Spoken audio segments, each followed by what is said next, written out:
Let's face it, guys, September bass fishing sucks. Or at least that's the narrative that gets passed around, because to me, September bass fishing can actually be really, really good. Got it.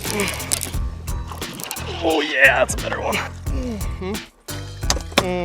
There is a lot going on in the month of September, which can make it challenging, but it can make it very rewarding as well. In today's video, I'm going to give my entire spiel about every single technique, lure, pattern that I know for the month of September to help you guys go catch some more fish. This is even going to include the hottest bait in the country right now, which is an awesome time of the year to throw it, and I'm gonna give you guys some juice on some unreleased baits as well that you're gonna wanna know more about this month. Stick around to the very end of this video. I'm going to give something to one of you guys as well. Let's dive into it. Okay, so if you look up bass fishing information online, which I typically used to do a lot of times when I was getting into the sport, and I still look up a lot of information online, you look at the month September and it always seems like people are talking about, one, it's the toughest time of the year to catch fish. It's the worst month for bass fishing.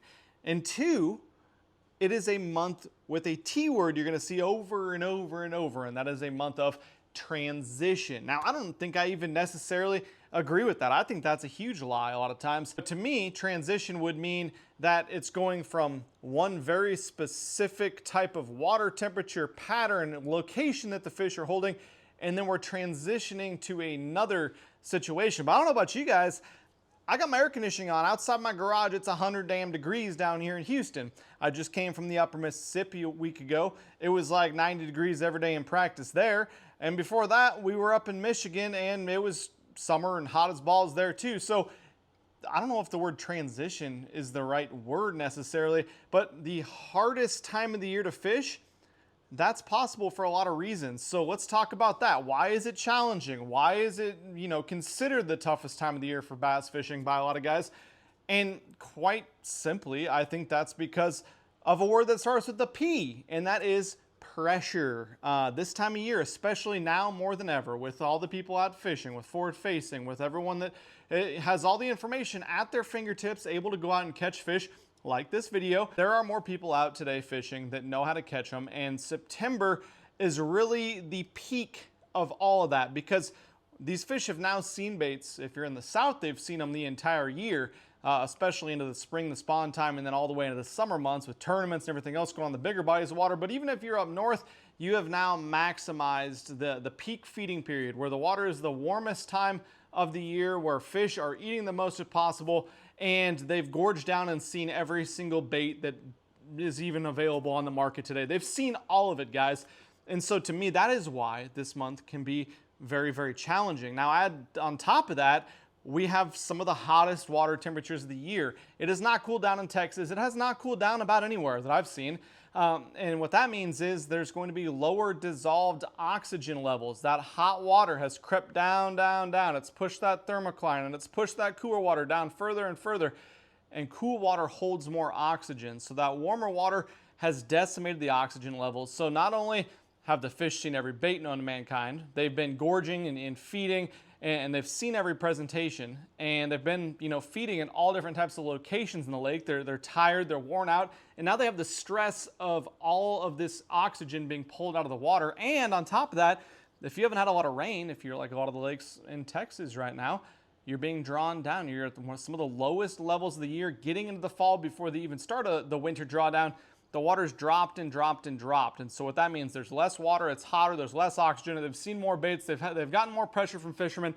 There's not a whole lot of things going for us in the month of September, in theory. Let's talk about what is going for us. Right quick, before we get into the video, want to let you know I am partnering up with DraftKings Casino to bring you one of their biggest fan favorite games, Huff and More Puff. If you haven't heard about it or played it yet, you're missing out. The game is packed with flying pigs, massive wins, and the iconic wolf who is always ready to blow the house down. New players, here's the deal. Play just $5 and get 500 casino spins on Huff and More Puff. That's 50 spins a day for 10 days. So what are you waiting for? Start spinning. today. If DraftKings Casino isn't available in your state, you can still jump into the action with DraftKings Daily Fantasy for a shot at winning real cash prizes. So download the DraftKings Casino app right now, sign up with my promo code Milliken Fishing, and start spinning. The crown is yours.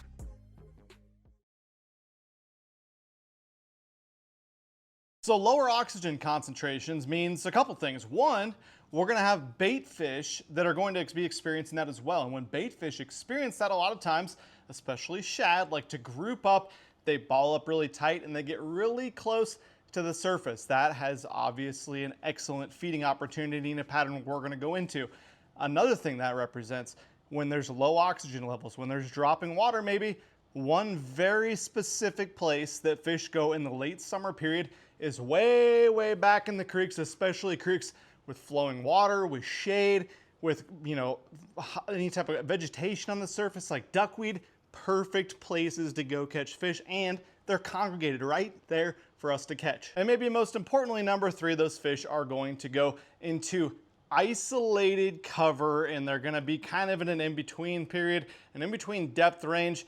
And that's gonna be one of my favorite pieces of cover to target all year long, and that is isolated brush piles. Man, brush piles are good all year long, but to me, September, maybe into October, and down here closer to the Mason-Dixon line and below it, those are the times when I love to target brush piles because the bass almost have nowhere else they can go in a lot of these bodies of water. They're absolutely killer. So let's get into those three patterns. Okay, we're gonna do the last one first here. I don't like to make a lot of sense, but since I said it, brush piles are quite possibly my favorite place to target these bass during the month of September. So let's go through all the different things that I look for and the baits, exact baits that I like to target those brush piles with.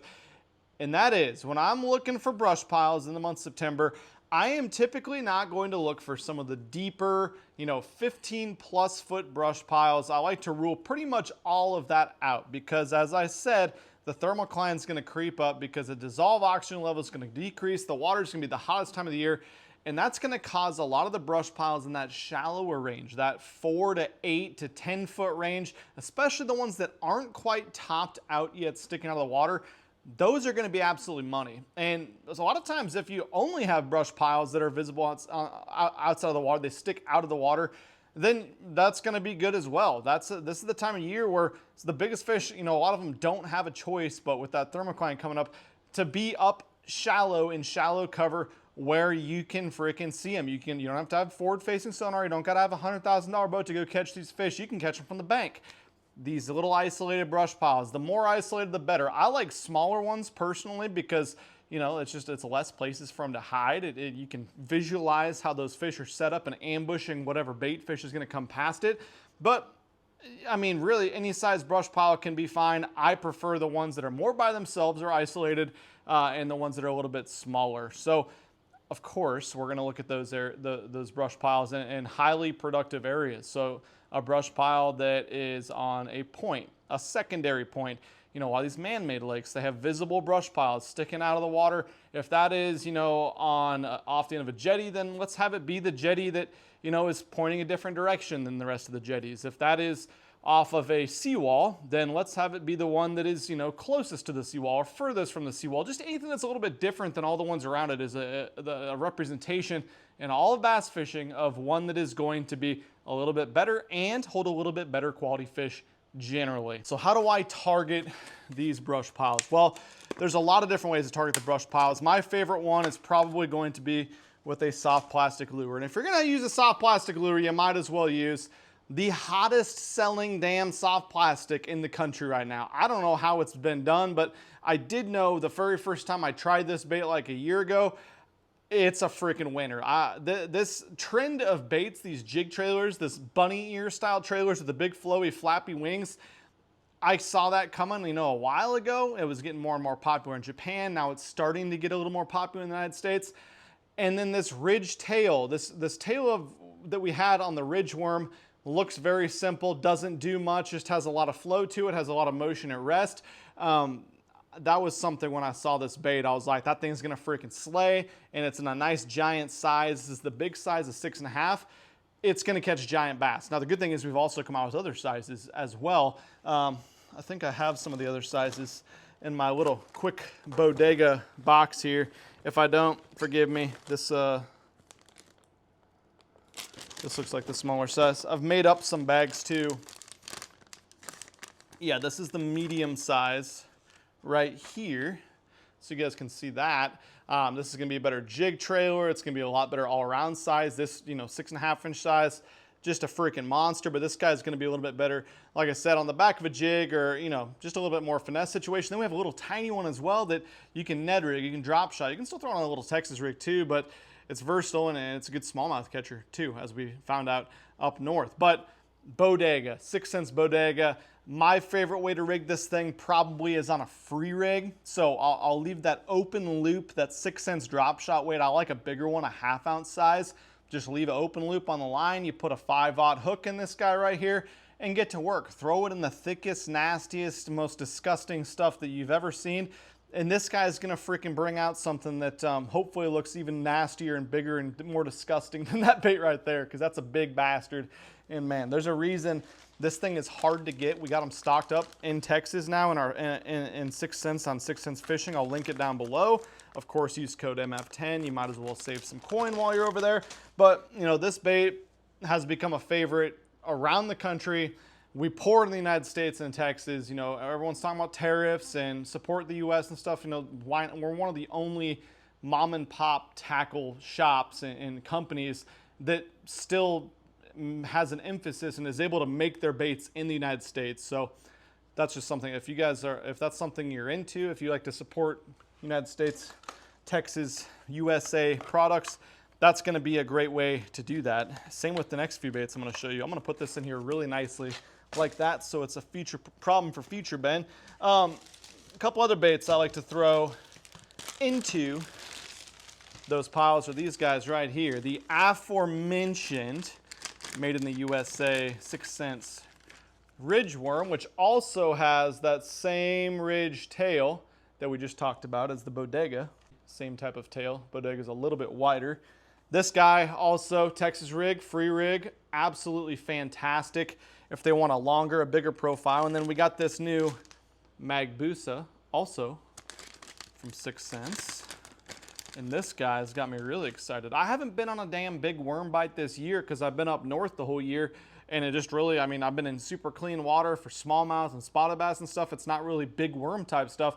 I'm back down here in Texas. It's the month of September. I'm about to rail some on this big Magbusa. Look how big of a profile that is.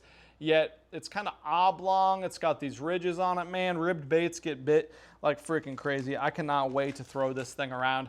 Same deal. You can put this on a big shaky head too. That I think it's the 3/8 ounce size 6 cent shaky head has been really good when I throw like the bigger Magnum 6 cents divine worm. But again, I can just interchangeably use all three of these baits I just showed you on that same hook on that same free rig. So I like that a lot. And these are just baits that I'm putting in my boat right now that I'm going to use every single day, day in and day out. And I keep the colors simple. We got plum apple, blue flex, stuff like that. Same with the bodega. I'm gonna use variations of green pumpkin and black and blue. That's it. I'm not gonna buy crazy stuff. We do have a plum apple color in the bodega. I'm sure that would work great too. But I'm gonna load my boat up with the stuff that I know works, and that's what works for me. Now, something else that can be extremely good around those brush piles, especially ones that aren't topped up out of the water. If you have brush piles that are, that top out, 3, 4, 5 feet below the surface of the water, I love to wind a swim bait, and especially one with a little bit bigger profile like this guy. I don't know why I'm having a hard time opening a package. And that's the 6-inch whale. And I fished this on a keel-weighted swim bait hook. You can do two things with this. You can fish the regular keel-weighted hook, a 7/0 or an 8/0, or you can throw a flashy hook too. We have the flashy hooks in stock too that are a 7/0 with the flashy swimmer on the bottom of this thing. Absolutely money, because you can make contact with that brush pile. So I like this thing in a little bit more stained water if you want to fish over the top or really plow it through the top of that brush pile. And when I fish this more stained water, I generally like that little flashy swimmer on the bottom of it too. So I'm gonna wind this thing I'll throw it on a big swim bait rod because when they eat it, they're going to come up and roll on it and grab it, and they're probably going to try to go back in it. So you want to hit them hard and get them moving out of that brush pile immediately. But god dang, this bait is freaking effective. This blunt nose on this thing gives it such a wide, nasty, awesome wobble. I don't even know what else to say about this thing other than it is deadly, deadly effective, and you guys got to try it on a variety of different rigs, but especially in September, right over the top and through, plow it through the tops and the sides of those brush piles, and you better hang on. The thing is going to get your arm tore off. Now, a little bit more on that line, and we'll talk about this bait probably as we talk about a different pattern here in a second, and that's of course a glide bait. A glide bait is another bait. If you have a little bit cleaner water, if the fish you notice are kind of suspending over the top, maybe a cloudy day, a day where they're kind of cruising around the brush piles some more, a glide bait is almost impossible to beat. And really days even when it's cleaner water and they're tucked in that brush pile, they'll come up and you can pull them out with this bigger bait. This is the 9-inch side straw. I have been getting questions lately. People are saying, mine's floating. Mine floats out of the package. Yeah, it's a slow float. That's how it was designed. It gives it more versatility with your rigging. What I mean by that is, I talked about this. If you work your draw down, the slow float version, it'll get down 3-4 feet on its own, just pulling it through those glides. But when you come up to a brush pile, something like that, you can let it slow float, come up to the surface a little bit, clear the top of that brush pile, and keep working it right over the top. That's why I wanted it to have that ability. Also wanted it to have that ability so you could add a little bit of wire and either suspend it or make it slow sink. I don't like to fast sink it. Even the sinking version of the draw, which is available online as well, that's a slow sink too, but I like as slow a sink as possible on a glide bait if I'm going to sink it. I do it with a little bit of lead wire. Again, another thing that we have on the site. I'll link all this down below at 6 cents. You can get all these baits we're talking about for the most part. But yeah, we have the exact size wire you want so you can slowly sink it down there. I always put on the front treble. That's just a question I've been getting a lot. I posted a video from my trip on Instagram and Facebook yesterday, I think, where I talked about catching them on the draw, and I had some questions, so I wanted to be sure to answer those.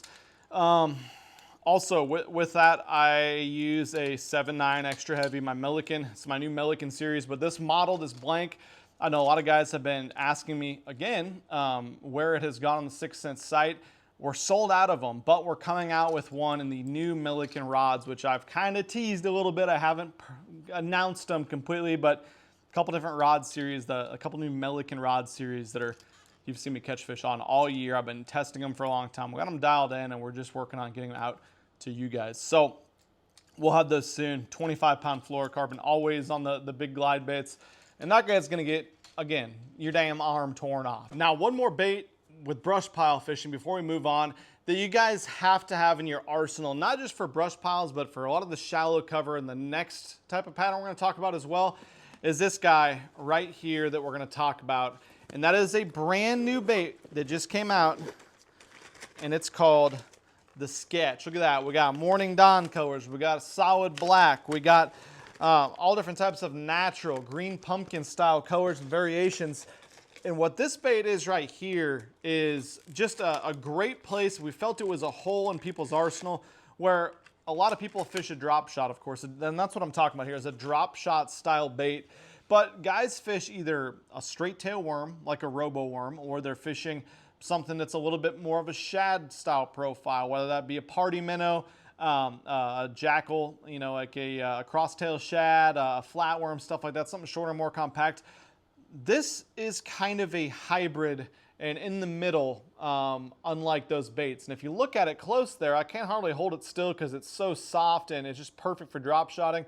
This Sketch has this forked tail and it sits perpendicular to the bait. This thing's wild underwater. It's got incredible action, and so it gives you that bait fish minnow shad style profile with that forked tail, but it's in a slender long profile, so it just fishes super, super nicely on the exact same style drop shot hooks that you guys use for your robo worms. You can also nose hook it. You can thread it on a drop shot on one of those rebarb style hooks, But this is just a really effective bait, and you can, I fish it obviously on something that's weedless when I'm throwing it into the brush piles, but you can throw it right dead heart in the middle of the brush piles. Just hold it there. You don't got to do a lot. I like to just put it in, hold it there, You don't need to shake it around. You don't need to freaking wiggle it, nothing. Give it a couple seconds, lift it over the branch, let it drop down to another branch, and usually you're gonna feel that tick, and then you need to get them out of there. I throw it on my only drop shot rod that I really traditionally use, and that's on my, I think I got one. There's one right there. It looks like it's probably pretty, pretty buried, but 6 Sense Custom 7-foot medium spinning rod.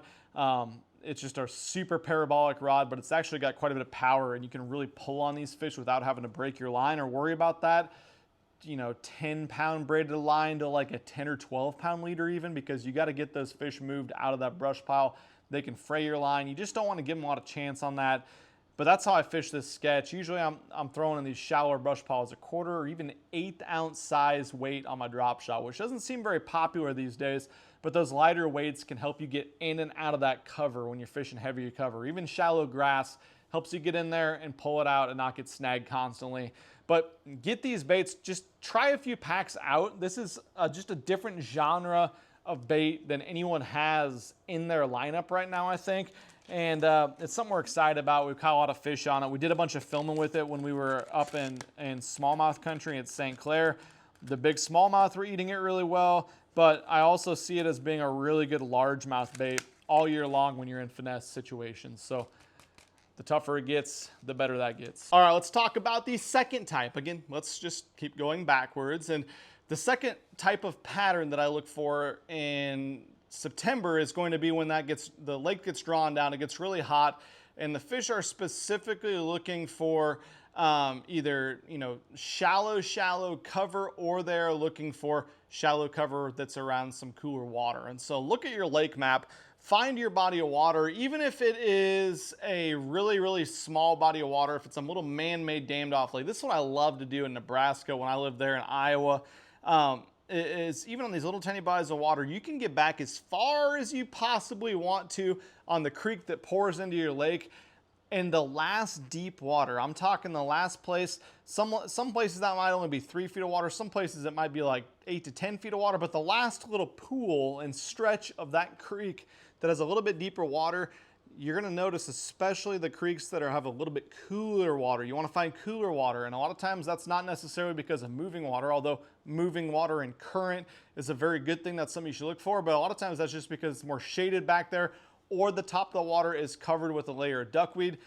That's gonna be an absolutely excellent place to look in the month of September. Of course, it's not gonna be too difficult or confusing what you're gonna throw to that duckweed. You're gonna probably wanna get yourself one of these little hush frogs, especially this time of year. The bait fish are small. I like to mimic them with the small finesse type of bait, especially because it's almost like you're pond fishing back there. You're creek fishing because you're fishing way, way back in that deeper, that really narrow, last area of the lake where it has the water coming in or cooler water. And so I like to throw a little bit more finesse baits. The 6 Sense Hush Frog is absolutely perfect. If they'll come up and eat it on the surface, that is absolutely going to be how I want to target them, because a lot of these fish are not pressured. This can be a really effective way to catch a lot of them quick. If they're not coming up, if you need to throw something below the surface, then I got some baits for that too. I just did all my flipping on the Mississippi River with this bait right here. Caught smallmouth, largemouth, some very key fish as well, with, again, one of the safest, most effective shapes this time of year, and that's the Piranha Lewinsky. I'll put the link down there as well. You don't need crazy colors. This is Nirvana, black and blue on one side, green pumpkin on the other side with laminate bait. Fish it on that Ox 5/0 flipping hook, 1/4 ounce weight. Flip it around any cover that's on the bank, or anytime there's like a log jam or something that's gonna have a stopping place for those fish. Absolutely money places to throw it. And then of course I got this new guy too. It's not super new now. We've had it out since this winter, but the 6 Sense Congo Craw. If you need something that's a little bit more flap, if you just prefer that over like a beaver style bait, then this bait will flap harder than about any that I've ever used when you leave it all 4 tentacles attached and intact like that. Now, I've also talked to you guys about this a little bit too. You can rip these guys off the sides and you have a really, really tight finesse fluttery style bait. And you can rip these guys off, the little ones too, and just leave those outside guys. And you have a compact, wide stance craw bait that's got a lot of presence in the water as well. Just a really good fish catching bait, this Congo craw right here. So that's really my approach that I like on that as well. Now, if you have a body of water that's drawn down, there's not a lot of creeks pulled into it, but you notice the bass have not. Now, if you've got a body of water where you do have a lot of shallow habitat, but the fish don't necessarily want to get that far from that main lake type area. Now, I'm thinking somewhere like Rayburn. Now, in Rayburn, when it gets low, like it is right now, they're actually working on the dam and it gets drawn down. A lot of bank habitat where the fish have to go because the oxygen levels are so low from the super hot water. Anywhere in the south that gets like this, you're gonna have hay grass, reeds, shallow lily pads, even some shallow hydrilla, milfoil, stuff like that is gonna be where these fish want to get on the edge of it, or they're actually gonna get all the way tucked back up into it. That's an awesome pattern. I've fished that several times in these bodies of water. And again, the frog can be very, very effective as well. But if you're fishing somewhere that's really big, like Rayburn, you're gonna wanna cover some more water. And I like to do that with this bait right here. So I'll use like a 5/0 keel weighted hook and I'll put it in this Divine swim bait. We now have the bigger sizes available. And I've done this, I showed you guys a video, this pattern with the whale as well. And this thing this is a big fish pattern because the fish pretty much have nowhere else to go when it gets like this time of year besides those brush piles. They want to be in shallow cover. The biggest fish in the lake can get right up in a foot of water on some of that hay grass. And of course, when you're looking at the hay grass, you're not going to just fish, vast flats of it and just see what happens. You're going to be looking for more juice areas. Deep water access areas, points, channel swings, stuff like that, where big fish traditionally hang out. More isolated areas, of course. But I throw this Divine, this big size Divine. I'll fish it on like an 1/8 ounce keel weight on the bottom of it and like a 5/0 hook. So it's a big enough hook that has a gap to account for this plastic. The reason I throw this one over the whale, over some of our other swim baits, is because it's a little bit harder, more rigid plastic. The way that tail design is, it gurgles so nice on the top of the water. So I'm fishing this, I'm burning it like a topwater bait. And something about it, man, I don't know if they're chasing gizzards this time of year or what. You can throw a white one as well. I love a bluegill one. You can dip the tail in chartreuse or orange. Just something to give a little bit more appeal. But I don't know what it is, it gets bit. It's the same as like the swim worm, the Big Easy, stuff like that in Florida. And this will work in Florida as well too. This is a very, very effective bait to throw this time of year in September that a lot of guys are not talking about. A lot of guys have not tried this pattern. Very, very effective. And of course, this comes through that top of the water in those areas and you can fish it fast. It comes through a little bit more efficiently than like a buzzbait or a plopper or something because it's, vegetation. It's just a really, really good way to cover water that you can't necessarily with a frog. You cover a lot more water with this guy. All right, we have covered the brush piles, the isolated brush piles the fish like to get into. We have covered the super shallow cover and backs of creeks they like to get into this time of year. And now let's cover the last pattern, and that is going to be those fish that are out in the open and they are looking for groups of bait fish. September, late summer is one of the best times you're gonna see fish really start schooling up and blasting these bait fish that have grouped up and moved up towards the surface. So let me tell you where to look for them and then we're gonna show you some exact baits. Where do you look for these fish? Well, they can be anywhere. This is the same type of areas where I generally will see these bait fish, not up on the surface getting blown up, but I'll generally see them way when it's super cold as well. And that is they're going to be out, if you're in a smaller body of water, they'll be out in the main basins in a big open bowl style area, whether that be near the dam, just near a lot of places where big creeks intersect. They like to group up kind of at the mouths of some of those areas. Or they can be in areas where you can be at a big creek channel turn. If you're in a bigger body of water, creek channel swings, anywhere that you're gonna have a place where it really has a steep drop off, like a bluff wall style area, that's where you can find it. This is gonna be something you're gonna have to look out and see visually. And if it's slick calm outside that day, even better, because you can hear so much better and see for a further distance, dimpling on the surface, fish blowing up. That's what you're gonna look for. But just because you see them out there doesn't mean it's going to be easy. I got some baits that are really good for when it's easy, and I got some baits that are really good for when the fish are really being dickheads. So what I'm gonna always start with in this situation, I see fish blowing up, they're in a distance, or I always want to throw something that I can throw a really long ways, because a lot of times, you fish an area and you just saw them blown up and they've kind of disappeared. All of a sudden, 150 feet away, you hear one over your ear blowing up over there. You want to be able to throw something far. So I will throw a topwater bait whenever I can get away with it. We got this Dogma in this really badass chrome color, and that's a full-size Dogma. It's 3/4 of an ounce. It casts a mile. It's really, really good in this situation. Also have the Catwalk. You guys saw me throw the Magnum Catwalk a lot. That will work. That will absolutely catch big ones. A lot of times it'll do what we're going to talk about in a second, and that's catch the biggest fish out of the group. But a lot of times I'm trying to mimic fish that are a lot smaller, bait fish that is.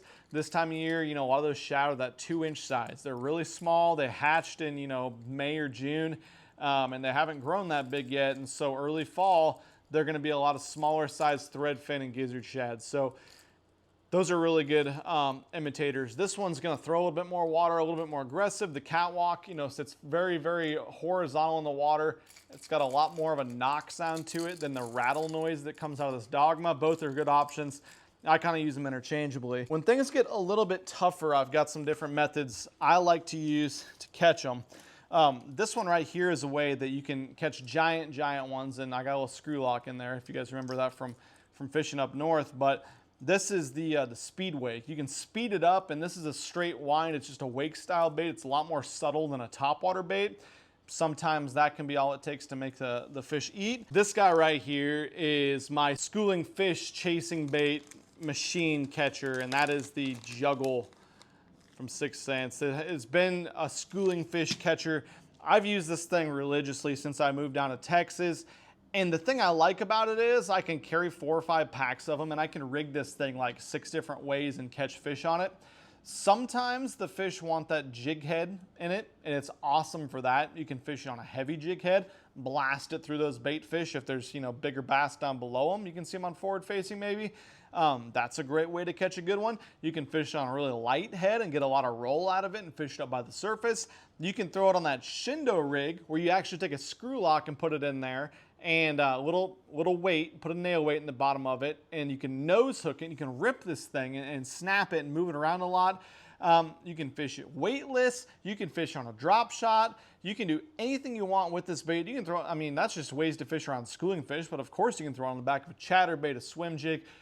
There's just so many different ways you can rig this thing, underspin, and it just gets bit. So I'll link that down below as well, but that Shindo style rig, that banjo minnow rig as we were calling it, very, very effective way to catch those schooling fish when they won't eat something with a jig head in it, or they won't come up and blast the top water. That screw lock, you screw the screw lock in, leave the little bit out, nose hook it in that screw lock, and then a light nail weight in the bottom of this guy, and you can snap it and rip it and have it dart around, and it just freaking gets them, man. And I was a little skeptical of that rig at first, like I told you guys.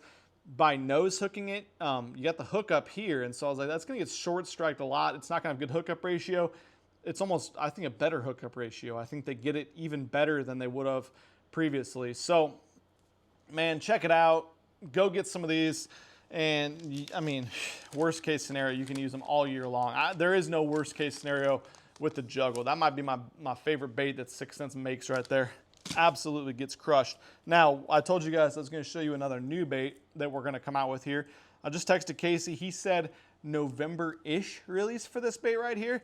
But this one's called the Judo. You guys remember I was taking that flow glider and making some modifications to the joint so it would glide really, really smooth and choppy and snap that 180 degrees back and forth? So many hundreds of you guys went out and purchased them, and they're doing that, and you've caught so many fish on it. Well, this bait is a little bit more finesse profile. It's a little smaller profile than the flow glider is. Still get the flow glider. It's a badass bait. But this guy, out of the package, we're going to have a floater and a sinking version. This is the sinking version. It's going to have that awesome action out of the package and just be an absolute killer. It also comes with that brush tail, a little bit more popular style with some of the resin baits that I throw and a lot of people throw and have for a long time. High quality components, and it's just a very fishable bait. Another one that you don't have to go buy, a swim bait rod. You don't have to go spend a whole bunch of money on a new setup, a swim bait reel, a trank, something like that.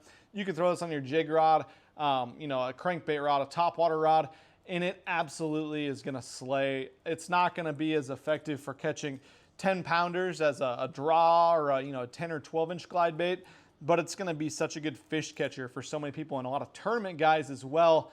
And it's going to get people into, big bait fishing and glide bait fishing. It's a great place to start, but around these schooling fish, very, very effective.